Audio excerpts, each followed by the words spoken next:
Hello everyone, how are you doing? Hoje nós vamos dar continuidade ao nosso assunto, verbos modais. Aí eu vou explicar outros aspectos dos verbos modais, espero que vocês estejam entendendo o assunto.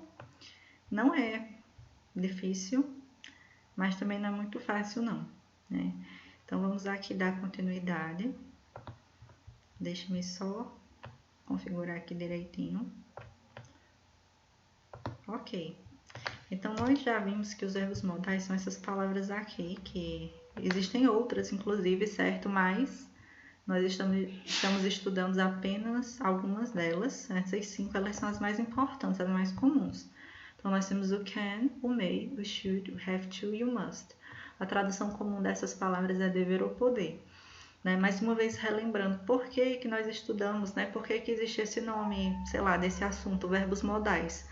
Tudo que a gente estuda, né, e tem essas classificações tem um porquê, para ficar mais fácil da gente entender. Então, você tem uma grande classe gramatical chamada verbos, né, e essa classe ela pode ser subdividida para que fique, vamos dizer assim, o aprendizado ele seja mais efetivo, o ensino, né, e consequentemente o aprendizado aconteça de forma mais fácil. Então, os verbos modais eles são estudados à parte de outros verbos, justamente por eles possuírem características especiais. Por isso existe o assunto verbos modais, né? Nós temos verbos como um todo, mas os verbos modais eles não seguem muito essa regra, né? Eu acho que eu até citei que não tenho certeza, talvez na live eu tenha citado, né, que nós estudamos, por exemplo, né, geralmente separados o verbo to be, porque ele também é diferente dos modais e também é diferente dos demais verbos, e os verbos modais, eles são estudados à parte. Então você tem o to be, os modais e os outros verbos, que geralmente são estudados sim, juntos, certo? Porque eles vão ter características semelhantes. Então, passando aqui, né, para tentar fazer aqui um vídeo bem rápido para vocês, né? Apesar de que, pessoal, lembrem que é um vídeo. Vocês podem dividir, se não quiserem assistir de uma vez. Vocês podem acelerar um vídeo também, né? Tem essa opção no YouTube. Vocês podem, enfim, fazer o que quiserem, né? Dividir o vídeo em partes, assim, se não quiserem estudar de uma vez, né? Mas eu vou tentar fazer aqui um vídeo rápido. Então, nós temos aqui um exemplo de frase afirmativa com o verbo modal she can drive, que quer dizer ela sabe dirigir. Como é que eu vou fazer uma frase negativa? Quando eu acrescento o not, e vai aparecer ela não sabe dirigir. Então, temos o não, que é o not. Agora, percebam que ele aparece depois do can, né? Que eu traduzi aqui como sabe. Se a gente fosse traduzir ao pé da letra, ia ficar ela sabe não, ou seja, o não ficaria depois, né? Não fica na mesma ordem do português. Eu sempre alerto isso para não ter perigo de você se enganar e querer colocar o not antes, vai ficar errado. A ordem em inglês é she cannot drive. Ela não sabe dirigir. Como é que eu vou transformar agora essa frase em uma pergunta? Por exemplo, a frase afirmativa, ela sabe dirigir, em uma pergunta. Em inglês, em português, a gente só coloca interrogação no final. Estão vendo? Ela sabe dirigir. Mas em inglês vai ter uma inversão, certo? E que inversão é essa? Eu vou trazer o verbo modal para o início da frase. Ao invés de dizer she can, eu vou dizer can she drive? Que nós temos aqui, ó. Can she drive? Ela sabe dirigir? Ok? Ela sabe dirigir. E a gente também pode dar respostas, certo? Respostas curtas. Eu tenho aqui um exemplo, mas eu vou explicar um pouquinho mais na frente para a gente seguir uma determinada ordem, mas temos um exemplo. A resposta curta ela pode ser negativa ou positiva, né? Se ela é positiva, yes, se é negativa, no. Mas não é só isso, né? Vai vir uma vírgula e vai vir um complementozinho. E esse complemento vai envolver justamente o verbo modal que eu usei na pergunta. Aqui nessa pergunta eu usei can.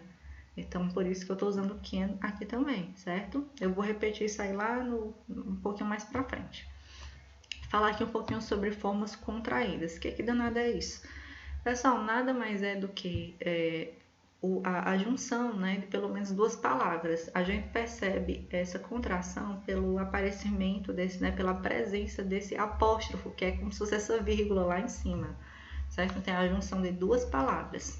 Então, ao invés de dizer cannot, como eu coloquei lá na frase, né, she cannot, eu posso dizer can't. Então, eu poderia dizer she can't drive, ela não sabe dirigir.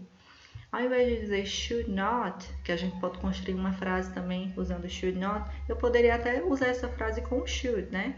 Eu poderia dizer she shouldn't drive. Só que ela significaria outra coisa, porque o should é o poder ou dever no sentido de você dar conselho a alguém. Então, se eu disser assim, she shouldn't drive, é como se fosse ela não poderia, ela não deveria dirigir, certo? Uma recomendação, ela não deveria dirigir, né? E já que ela cannot, ela não, pode ser ela não sabe, né? Ela não sabe dirigir, ela não sabe. Agora o shouldn't já seria ela não deveria, que é um conselho, certo? Então altera o sentido.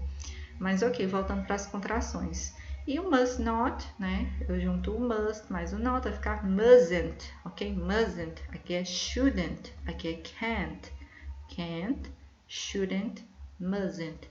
E o have not to, percebam que o have é acompanhado dessa partícula to, né? Diferente dos outros. Os outros não tem, é só uma palavrinha. Can, should, must. Mas have é have to. Aí o not vai ficar no meio, então vai ficar have mais not e o to depois. E aí, deixa eu só sair aqui do lugar, né, para vocês verem, haven't to. Se vocês olharem, a regra é a mesma sempre. Qual é a regra? Eu vou juntar, no caso, as duas palavras, aí eu vou retirar o O, certo? E vou colocar um apóstrofo no lugar desse O. Se vocês olharem, é o que aconteceu aqui em todos os casos, certo? Should, eu juntei com not. Imagine que eu juntei, certo? Eu coloquei aqui o not aqui do lado. É o que eu fiz aqui. Só que percebam que não tem mais o O. Eu coloquei um apóstrofo no lugar. É só isso. Então, a regra de você juntar o not é a mesma até para o to be, quando você faz isso, né? Você coloca o is, né? Que é o no inglês. Mas o not vai ficar isn't. Você só junta o is mais o not e você corta o O, né? Coloca o apóstrofo no lugar. Né? É bem fácil, porque tem gente quando vai fazer essa contração, aí se enrola todinha, não sabe qual é a letra que vai tirar, mas é só isso, é só cortar o O e colocar o apóstrofo no lugar. Agora falando sobre as respostas curtas, que eram exatamente aquela parte lá que eu estava mostrando a vocês. Se nós fazemos perguntas, aí nós também temos que saber dar respostas. Aí a gente pode lembrar de algumas perguntas, certo? Que eu acredito que eu tenho ensinado a vocês, acho que eu falei sobre isso, né? Aquelas perguntas lá do começo do ano passado. Can I go to the bathroom? Can I go to the bathroom? Eu posso ir ao banheiro? Imagina, você está fazendo essa pergunta, obviamente você vai dizer eu posso ir, professor, ao banheiro? Aí eu vou olhar para você e vou responder yes, you can ou no, you can't. Eu posso dar uma resposta positiva ou uma negativa. Já estou usando uma forma contraída. Pode ser cannot separado, mas eu prefiro usar can't, ok? É o can mais o not contraído. Se a minha resposta é positiva, obviamente é yes. E aí, observe o que vem depois desse yes. Vem a pessoa, que é você, que está me pedindo, e o can, certo? Pessoal, isso aqui é regra. Então, toda resposta curta, certo? Aqui para verbos modais, sem exceção, vai ser yes ou no, certo? Positivo ou negativo. Depois disso vai vir o quê? A vírgula, certo? Yes ou no, vírgula. Depois disso vai vir a pessoa e a repetição do verbo modal. Se eu usar o can na pergunta, eu vou usar o can na resposta. A diferença é que lá na negativa, o can vai ficar negativo, can't. Então, é como se fosse uma sequência de 3 palavras. Yes ou no, positivo ou negativo, né? Dependendo de qual é a resposta. A pessoa e o verbo modal, a repetição. Eu estou perguntando com can, respondo com can. Mas se eu perguntar com outro verbo modal, eu vou responder com esse outro verbo modal. É só isso, é regra. Agora percebam assim, que às vezes só dá uma certa confusão, mas essa regra eu já expliquei até em outros tempos verbais, certo? Que nós já estudamos. Eu estou perguntando aqui I, na minha resposta eu não estou usando I, eu estou usando you. Porque são duas pessoas conversando uma com a outra. Então uma diz assim, professora, eu posso ir? Não faz sentido na resposta eu dizer sim, eu posso, né? É por isso que aqui não tem I. Eu tenho que colocar you porque eu estou dando a resposta para você. A mesma coisa se eu fizer uma pergunta agora sobre você, né? Essa pergunta aqui era você perguntando sobre você mesmo. Eu posso, né? Aí eu digo, você pode ou você não pode. Agora que é o contrário. Agora eu olho para você assim e pergunto, may you help me? Você pode me ajudar? Você pode me ajudar? Aí a pessoa vai responder, yes, I may, no, I may not. Então percebam que aqui na pergunta eu uso você e na resposta eu uso I. Isso é regra. Então, toda pergunta em inglês com I, a resposta vai ser com you. Toda pergunta com you, como está aqui, a resposta vai ser I, certo? Então, eu não vou repetir o you. E eu também não vou repetir o I. Se aqui tem I, eu não vou botar I, porque senão fica como se eu estivesse me auto-respondendo. Eu posso ir? Eu posso. E a mesma coisa você. Você pode ir? Você pode. Não, é uma conversa. Então, uma pessoa diz eu, a outra diz você, certo? É uma questão de interlocução. Aí perceba que a regra continua. Yes ou no, vírgula. Repito a pessoa, que no caso do I e do you não é exatamente uma repetição, a gente tem que fazer essa troca. E o que eu vou usar depois? O verbo modal. Já que como eu perguntei com may, eu vou responder com may, certo? E aqui, ó, o may na forma negativa. O may eu não coloquei lá naquela lista de contrações. Sabe por que eu não coloquei? Porque ele é o único que não aceita contração. Né? Existem algumas palavras em inglês que não aceitam, certo? Talvez você até veja, eu já vi, mas a gramática mesmo, né, da língua inglesa, né, quando você fala do inglês, mas o padrão não aceita esse may com apóstrofo. Por isso, ó, eu coloquei aqui os 4, são 5 verbos modais que a gente tá vendo, né? Mas só apareceram 4 aqui, porque o may não aceita. Por isso que aqui não tem um apóstrofozinho NT, só por isso, aí você coloca separado. Vou fazer uma pergunta com must. Must she go? Must she go? Yes. Perceba que você, mesmo não sabendo o significado da pergunta, o que você aí está perguntando? Mas você consegue responder se você usar a regra. Você vai dizer que sim ou não, mas né, você não está sabendo o que está perguntando. Mas qual é a regra que eu ensinei? Yes ou no, vírgula, certo? Resposta positiva e resposta negativa. Aí depois eu vou fazer o quê? Eu vou repetir a pessoa. Pessoal, é só no caso do I e do you que eu troco um pelo outro, porque é lógico, né? Eu já acabei de explicar isso. Mas se eu pergunto já sobre outra pessoa, aí eu vou repetir exatamente a mesma pessoa. Vê como faz sentido, né? Ou quando eu pergunto, ei, você está bem? A pessoa vai dizer, sim, eu estou. Tem uma troca automática de você por eu, né? Agora, se eu perguntar sobre alguém, ela está bem? A outra pessoa vai dizer, sim, ela está. Ele está bem? Sim, ele está. Eles, no plural, estão bem? Sim, eles estão. Então, essa troca só precisava entre I e you, certo? Os demais você repete. Então, eu perguntei com she, eu respondo com she. Diferente do I e do you que eu tive que trocar, certo? Só que a regra continua. Yes, vírgula, a pessoa e o must. Por que o must? Porque eu perguntei com must. Must she go? Ela deve ir? Ela tem que ir? Yes, she must. Sim, ela tem. Ela deve, certo? Não, ela não deve. Aqui eu não botei contraído porque eu não percebi, mas aqui a gente pode usar a forma contraído, mustn't, né? É até melhor, porque é mais fácil, né? Usar só uma palavra do que o must not separado. Aqui eu fiz a mesma frase usando he. Aí o que acontece? Foi que mudou, porque na resposta eu vou botar he, né? Eu pergunto sobre ele, respondo sobre ele, certo? Pessoal, então, sobre verbos modais, basicamente é isso. Então, vocês vão ter aí uma questão nesse formulário dessa semana para usar respostas curtas. E aí, um segundo assunto que a gente vai introduzir hoje são os object pronouns, certo? Pronomes objetos. Na verdade, esse assunto nós vimos agora no primeiro bimestre, mas eu decidi, né, fazer o reensino deste assunto porque eu percebi que muita gente errou as respostas, certo? Nos formulários anteriores. Então, assim, não houve aprendizado de fato para a maioria. Então, eu decidi, né, ensinar novamente este conteúdo. A gente vai fazer a revisão dele.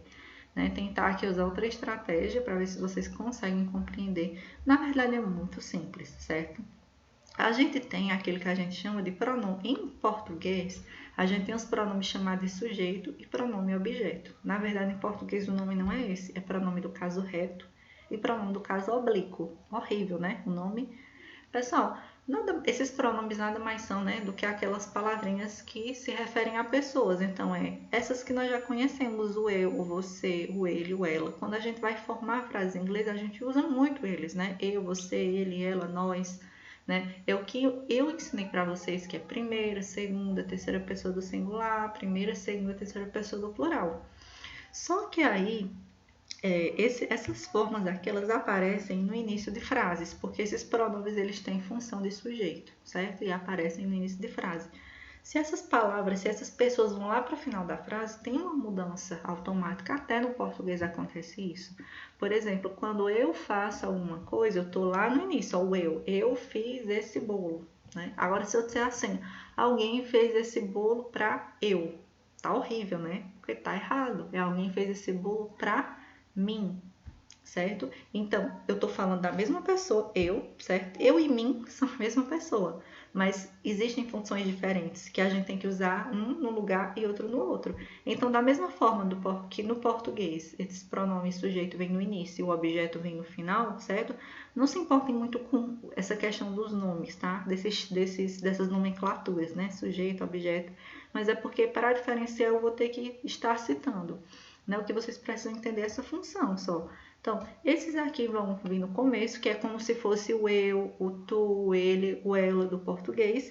E esses aqui é como se fosse o mim, por exemplo, ou comigo, né? Por exemplo, também, certo? Que a gente vai usar no final, certo? Por exemplo, esse... Deixa eu me tirar daqui, que eu vou ter que ficar mudando de lugar aqui. Por exemplo, esse us é como se fosse o nós, certo? We significa nós, é aquele nós com acento.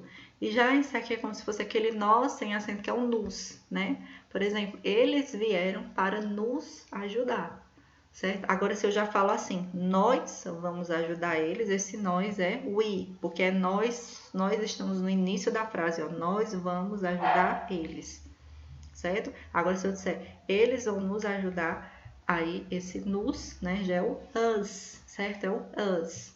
Então, ó, por esses exemplos aqui deixam claro. Esses exemplos aqui são o seguinte. Aqui, todos esses pronomes estão no início e eles têm função de sujeito. Então, se eu disser assim, ó, I like Lucy, eu gosto de Lucy. You like Lucy, você é repetitivo, certo? São frases bestinhas. Você gosta de Lucy. He likes Lucy. Ele gosta de Lucy. Então, eu vou usar o eu, você, o ele, o ela. Agora, vamos inverter essa frase, certo? Se eu disser assim, vamos pensar em português, por exemplo. Eu gosto de Lucy. Eu gosto de Lucy. Aí, quando eu inverter, dizer que Lucy gosta de mim, né? Em português, a gente não vai dizer de eu, de mim. Então, por isso eu vou usar o me também em português, que é como se fosse um mim pra gente, certo? Aí, eu vou dizer assim, você gosta de Lucy. Né? Você gosta de Lucy, ou tu gostas de Lucy, porque é muito formal, a gente não usa. Se eu inverter, eu vou dizer Lucy gosta de você. A verdade é que às vezes em português nem sempre vai ter essa mudança, tá? Na escrita, mas esse você aí não é o mesmo você do começo, certo? Ela gosta, poderia dizer ela gosta de ti, por exemplo, também, né? Então esse ti só dá para usar nesse final, não dá para usar esse ti no começo, né? Se eu disser assim, nós gostamos de Lucy, né? Nós gostamos de Lucy. Então, esse nós é o nós do começo. Agora, se eu inverter, eu não posso dizer que Lucy likes we, usando we. Não, vai ter que ser o us. Lucy gosta de nós, ok? Então, nada mais é do que isso. Nós temos os pronomes que nós usamos no começo, que é como se fosse o eu, o tu, né? E esses que a gente usa no final, que é o mim. A mesma coisa, o mim, o comigo, consigo, são essas formas de pronomes que são a mesma pessoa, né? Eu e mim são a mesma pessoa. Nós e nos, né? Sem o acento, mesma pessoa. Mas o nós eu uso no começo, o nos eu uso no final de frase. O eu uso no começo e o mim, né? Ou só me ou comigo, eu uso no final. E é só isso, pessoal, por hoje. E até mais. See you, take care, bye bye.